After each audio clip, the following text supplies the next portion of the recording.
Welcome to today's show. My name is John. Welcome to today's show. My name is John. As always, you can subscribe to the show on iTunes or follow the links to social media in the podcast show notes. You can also go to snarkymoviereviews.com to read notes, bios, and other random movie thoughts. Remember, this show is completely free and independent. All I ask is that you jump over to iTunes and give me a review. Today's movie is The Glory Guys, 1965.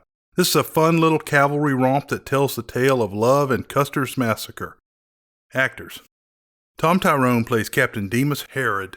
Tyrone was covered in Episode 4 in Harm's Way, 1965. Slim Pickens plays the role of Sergeant James Gregory. Pickens was covered in Episode 4 in Harm's Way, 1965. Harvey Presnell plays Head Scout Saul Rogers. Presnell was born in California and spent his youth in the great outdoors. When he was 7, it was discovered that he had a great voice, and he began singing in the church. He initially went to USC on a sports scholarship, but left to study acting. Trained in opera, he spent 3 years touring in Europe. Back in the U.S., Presnell, after singing at Carnegie Hall, Practice, Practice, Practice, was spotted at the Hollywood Bowl, and the role of Johnny Brown was written for him. He first performed this role on Broadway and then in the film version of The Unsinkable Molly Brown, 1964, with Debbie Reynolds. There were very few musicals being produced at the time, so Presnell tried other genres with films like the Western, The Glory Guys, 1965, and the teen romp, When the Boys Meet the Girls, 1965, with Connie Francis. His singing stood out, especially with They Call the Wind Mariah in Paint Your Wagon, 1969, a movie that hilariously cross-cast Lee Marvin and Clint Eastwood as singers. Had it not been for Gene Seberg, this movie would have been perfect. In the late 1970s, there was no film work for Presnell. With his voice, he became a major force in popular theater. He returned to film in a big way in the Coen brothers' hit Fargo, 1996.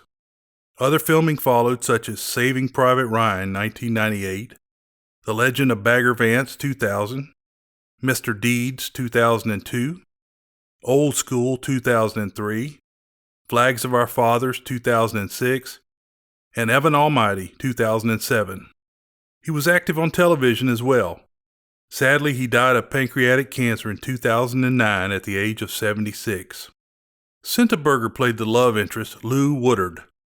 Berger was born in Austria in 1941. She started performing with her father at a very early age. At 16, she was discovered by an Austrian director and got her first film role. She was also active in the Vienna Theater. In 1962, Berger moved to Hollywood and did quite well in movies and television. In 3 films, she played almost the same role. These films are Major Dundee, 1965, The Glory Guys, 1965, and Cast a Giant Shadow, 1966. In 1969, she returned to Europe and continues to perform in movies.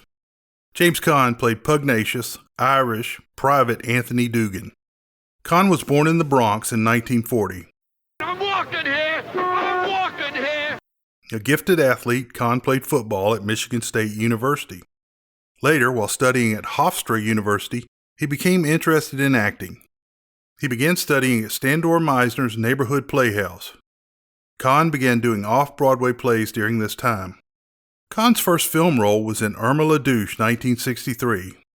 He really got noticed when he was cast as Mississippi in the Western El Dorado starring John Wayne and Robert Mitchum. But what really put him in orbit was his role as Brian Piccolo in the made-for-television movie Brian's Song, 1971. I cry when I watch it, and I know you do too. Next came the role that made Caan a superstar. Director Francis Ford Coppola cast him as the mercurial son of Don Corleone, Santino, a.k.a. Sonny, in the epic mafia drama The Godfather, 1972. Because of the way The Godfather, Part 2, 1974 was written, Caan was able to return in flashbacks. Spoiler, he was killed in the first one. In the following years, Caan tried a variety of projects including films such as Freebie and the Bean, 1974, The Gambler, 1974, which was one of his better performances, Funny Lady, 1975, the follow-up to Funny Girl, 1968, Dystopian Future Rollerball, 1975, and the spy thriller The Killer Elite 1975, directed by Sam Peckinpah. Following this, Caan's career went cold. Except for Thief 1981, most of his movies through the late 70s and early 80s were not much to write about. Then he popped back playing a tormented Sergeant First Class during the Vietnam War, pulling stateside duty.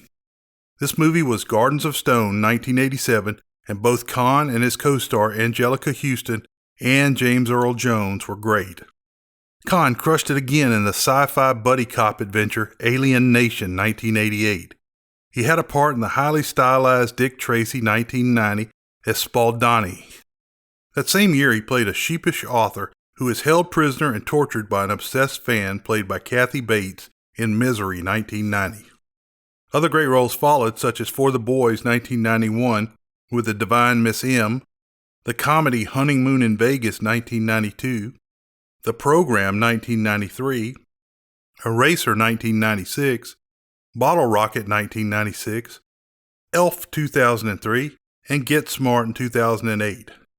Caan is still making movies and has been performing on television, notably with his son on Hawaii Five-0 and his own series Las Vegas that ran from 2003 to 2008.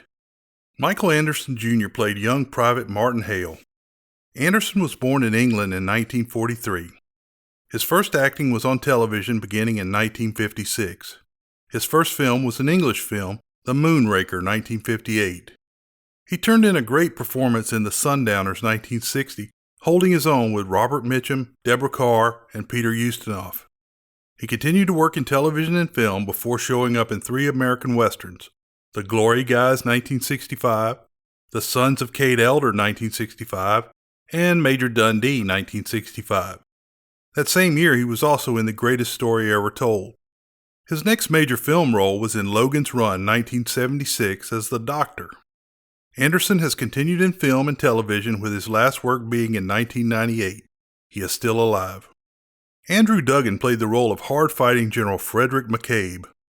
Duggan was born in Indiana in 1923 but raised in Texas. He attended Indiana University where he studied speech and drama. He was drafted into the Army and was in a Special Services unit, not to be confused with Special Forces, commanded by Melvin Douglas. Following the war, his contacts helped him on Broadway.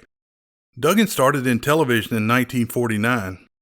His first film of around 70 was Three Brave Men 1956.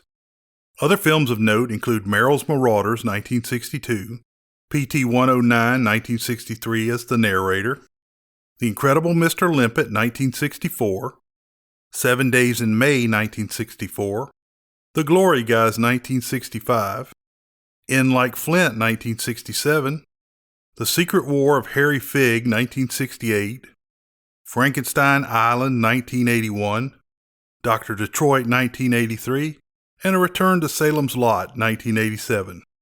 Duggan is known for his 2 big television roles. The first as the original John Walton Sr. in The Homecoming, A Christmas Story 1971. The other was his Hot Lips father in a 1980 episode of MASH. Duggan passed away at the age of 64 in 1988. Peter Breck played the role of Lieutenant Bunny Hodges. Sounds like a stripper name. I mentioned this guy briefly in I Want to Live 1958, but he is mostly known as Nick Barkley on The Big Valley 1965 to 69. Eric Holland had a very small part as Private Clark Gentry, who feared he would turn yellow in battle. Holland was born in Norway in 1933 and was only in a few movies, being mostly a television actor. These movies include More American Graffiti 1979, Titanic 1997, Got You 1985, Stargate 1994, and Ghostbusters 2 1989. However, I mention him here because he was the Union oath giver in The Outlaw Josie Wales 1976. Wayne Rogers had a small role as Lieutenant Mike Moran, assistant to Captain Demas Harrod. Rogers was born in Alabama and graduated from Princeton before joining the Navy. Rogers began acting in the Navy and went into that line of work after he was discharged. Rogers studied at the Neighborhood Playhouse before working on and off Broadway for a number of years. He also did some television work. His early film roles include Odds Against Tomorrow, 1959, The Glory Guys, 1965, and Cool Hand Luke, 1967.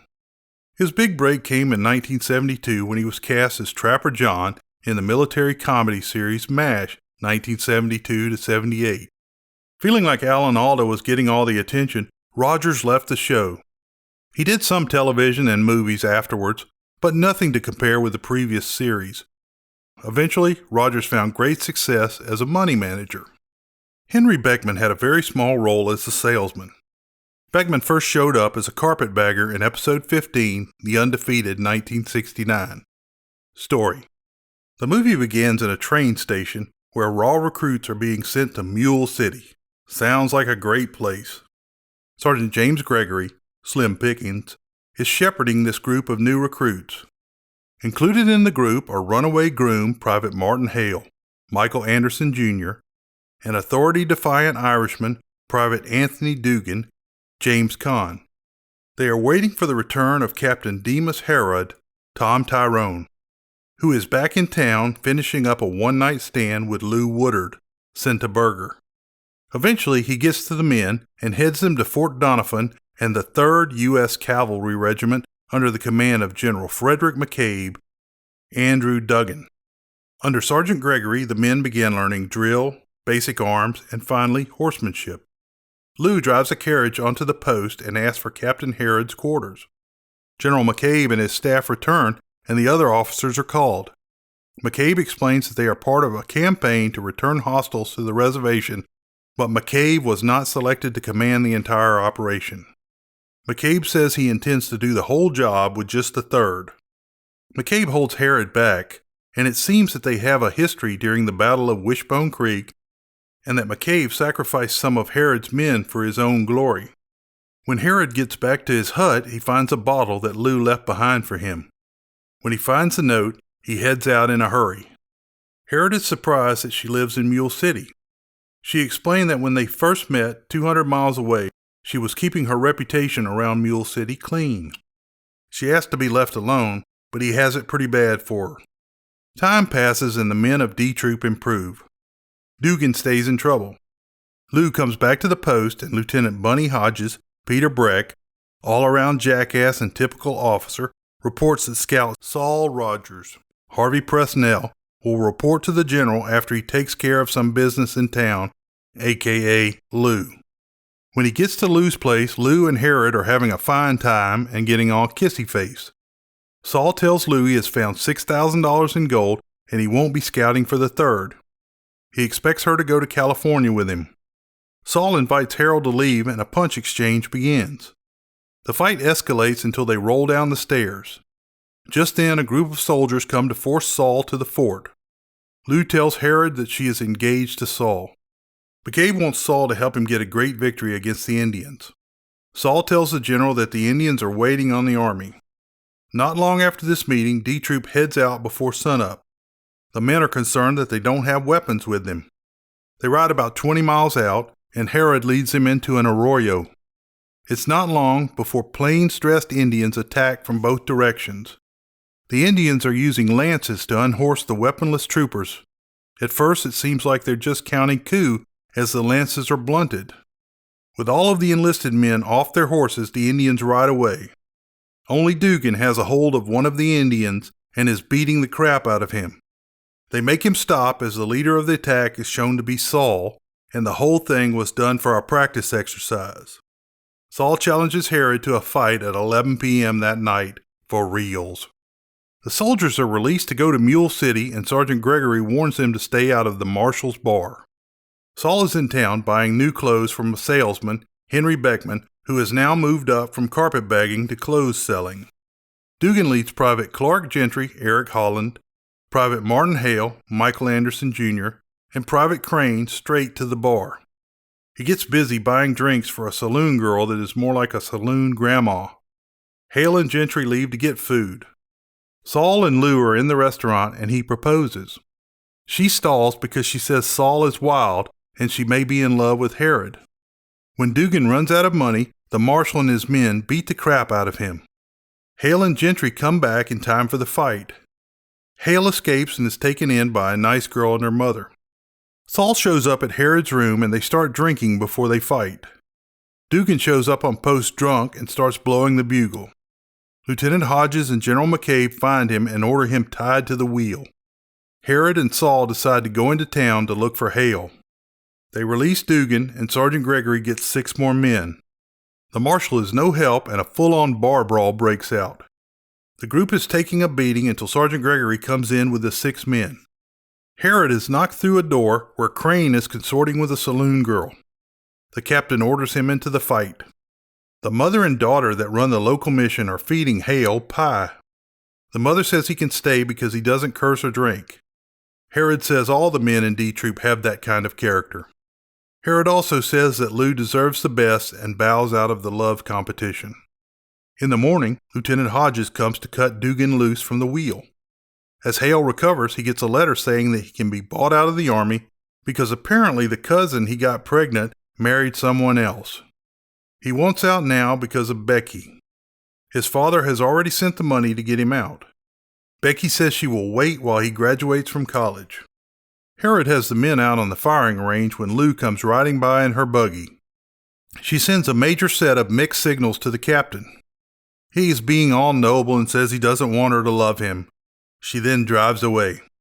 Dugan is complaining while they work, and Lieutenant Hodges gives him poop shoveling detail for the night. Herod drives his troops so hard that McCabe calls out the band so that they can pass in review. Saul and Lou show up in a buggy.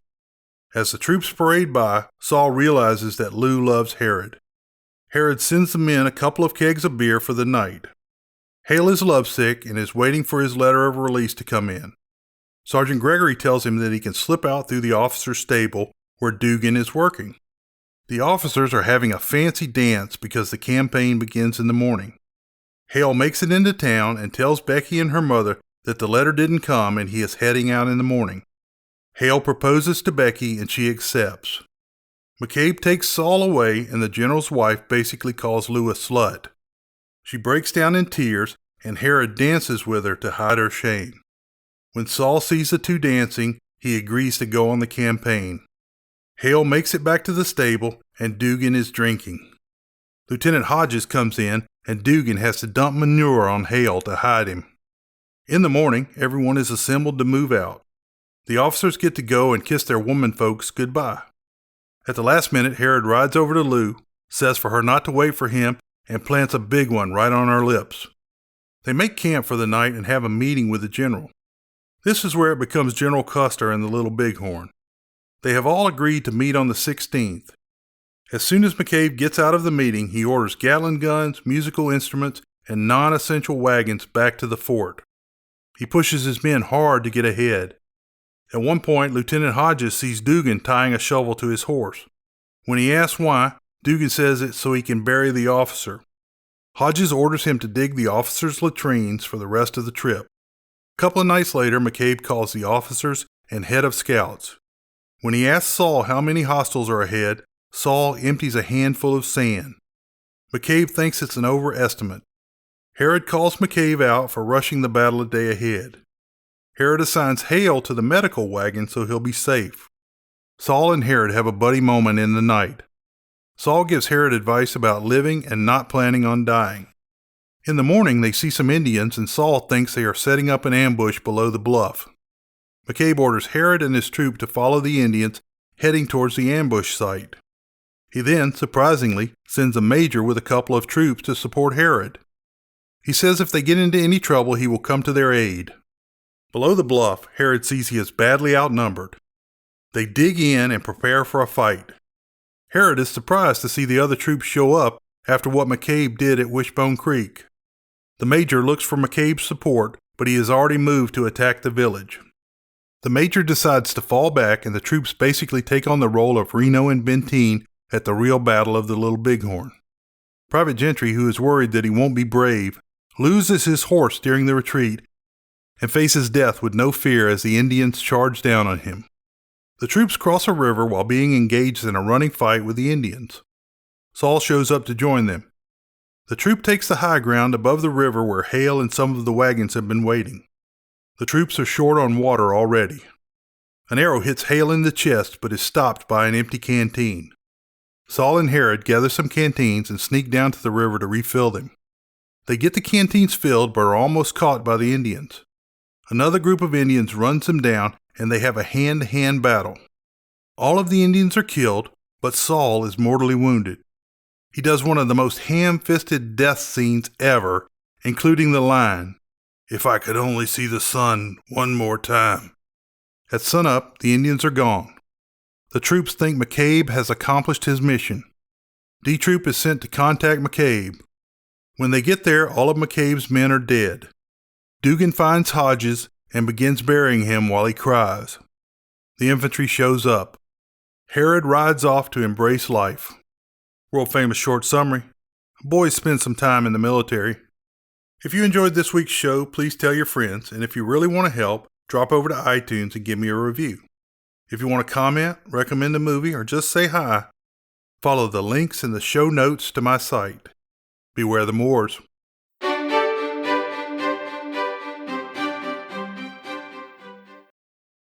Reviews? We got no reviews.